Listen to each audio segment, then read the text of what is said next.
माचिस एक ऐसी चीज जिसके बिना ना तो गरीब की झोपड़ी में चूल्हा जल सकता और ना ही अमीर के मकान में खाना बन सकता है। वैसे तो इसका इस्तेमाल हम सदियों से करते आ रहे हैं, मगर क्या आपको पता है ये आम से दिखने वाली छोटी सी चीज कितनी मेहनत और मशक्कत से तैयार करी जाती है? नहीं तो चलिए फिर मेरे साथ बिना किसी देरी के शुरू करते हैं। आपको दिखाते हैं माचिस कैसे बनती है और साथ ही जानते हैं क्या लगा होता है इसके ऊपर की इतनी जल्दी आग पकड़ लेती है। तो माचिस बनाने के लिए सबसे पहले पेड़ों से काट के लकड़ी लाई जाती है, जिसके लिए ज्यादातर सफेद देवदार या फिर एस्प्रिन की लकड़ी का इस्तेमाल करा जाता है।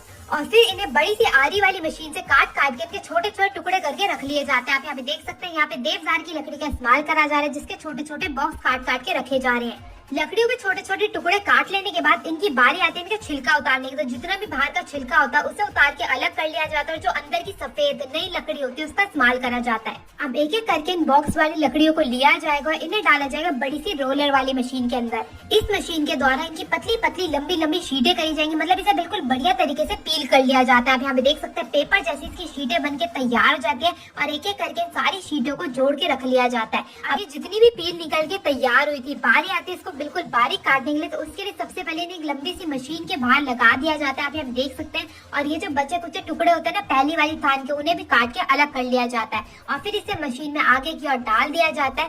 साइड से इसका जो हैंडल है वो घुमाया जाता है। फिर ये जो आगे की तरफ आप ये छोटे छोटे टुकड़े देख रहे हैं, ये होती है वेस्टेज, जिसे निकाल के अलग कर लिया जाता है और फिर मशीन को बिल्कुल अच्छे से फिट कर दिया जाता है। अब इस तेज धार वाली मशीन की मदद से सारी की सारी जो पील करी हुई लकड़ी की शीटें थी वो तिल्लियों में तब्दील हो जाएंगी। मैं आपको बता दूं, इस मशीन के द्वारा 1 मिनट में 10,000 तिल्लियां बनाई जाती है और हमारे देश में जितनी खपत है ना माचिस की भैया, उसके हिसाब से तो 10,000 भी बहुत ही कम है।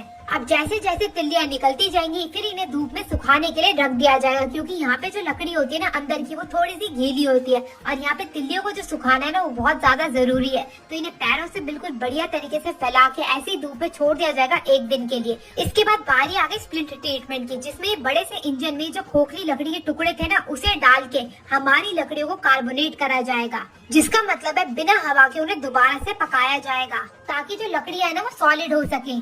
तो यहाँ पे जो हमारी सूखी हुई तिल्लियां आ चुकी है, बोरा भर के इन्हें रख लिया जाता है और उसके बाद जितनी भी तिल्लियां है इसे डाला जाएगा इस बड़ी सी मशीन में। तो आप यहाँ पे देख सकते हैं एक ही बोरी में करीब करीब 1 से 1.5 लाख तिल्लियां होती है। तो आप एक एक करके सारी की सारी तिल्लियों को एक बड़े से ड्रम में भरा जाएगा और डाल दिया जाएगा इस बड़ी सी विशाल मशीन में। इसमें छोटे छोटे छेद लगे होते हैं ताकि ये जो तिल्ली है ना वो नीचे की ओर से छन के आती रहे और ऊपर जितनी भी मोटी फंसी सीखें थी वो अलग हो सके।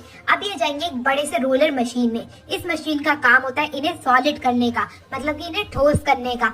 इस मशीन में बिना कार्बोनेट के लिए पकाया जाता है। उसके बाद ये कन्वेयर बेल्ट की मदद से आगे की ओर आ जाती है। कन्वेयर बेल्ट में अच्छे से ठोस होने के बाद ये आगे की ओर आती जाती है। इस मशीन का कार्यक्रम होता है इसमें जितनी भी फंसी हुई छोटी मोटी सीखी है तिल्लियां है उन्हें अलग करने का और जितनी भी अच्छी तिल्लियां है ये मशीन उन्हें आगे की ओर भेज देती है, जहाँ पे एक बड़े से ड्रम की मदद से और छोटे छोटे पाइपों की मदद से बिल्कुल व्यवस्थित होकर आगे की ओर बढ़ती जाती है। और इस मशीन द्वारा इन्हें प्रेशर देके उल्टी बेल्ट पे टिकाया जाता है ताकि इन पे वैक्स लगाने का कार्यक्रम जो है वो आसान हो सके। आप यहाँ पे देख सकते हैं सारी की सारी जो सीखें इन्हें उल्टा करके लगा दिया गया। अब एक एक करके इन्हें केमिकल वाले घोल में भिगोया जाएगा, जिसमें होता है अमोनिया फॉस्फेट, जो कि बनाता है और भी ज्यादा स्ट्रॉन्ग सारी की सारी सीखों को। उसके बाद इन्हें पैराफिन वैक्स में भिगोया जाता है जो कि गर्म रहती है ताकि वो आसानी से सीखों के ऊपर चिपक सके। पैराफिन वैक्स जो होती है वो जेलेटिन, फास्फोरस और पोटेशियम क्लोराइड से बनती है। इसी की मदद से सारी की सारी जो सीखें है ना वो इतनी जल्दी आग पकड़ लेती हैं। तो यहाँ पे अच्छे से सीखों को वैक्स में डुबोने के बाद इन्हें एक रोलर वाली मशीन से घुमाया जाता है ताकि जो वैक्स है वो ठंडी हो सके और सीखें भी बिल्कुल अच्छे से उन्हें अपने अंदर ग्राइंड कर सके। और जैसी सारी की सारी सीखें सूख के तैयार हो जाती है इन्हें भर लिया जाता है एक बड़ी सी बोरी में। तो यहाँ पे जब हमारी माचिस की तिल्लियां बन के तैयार हो गई, बारी आते हैं पैकिंग की। तो पैकिंग के लिए सबसे पहले जो अंदर वाले डिब्बे होते हैं वो लिए जाते हैं और इसी मशीन के ऊपर डाल दिए जाता है। अब इस मशीन से एक और से डिब्बे आगे बढ़ते रहेंगे और यहाँ पे बारी आगे तिल्लियों की।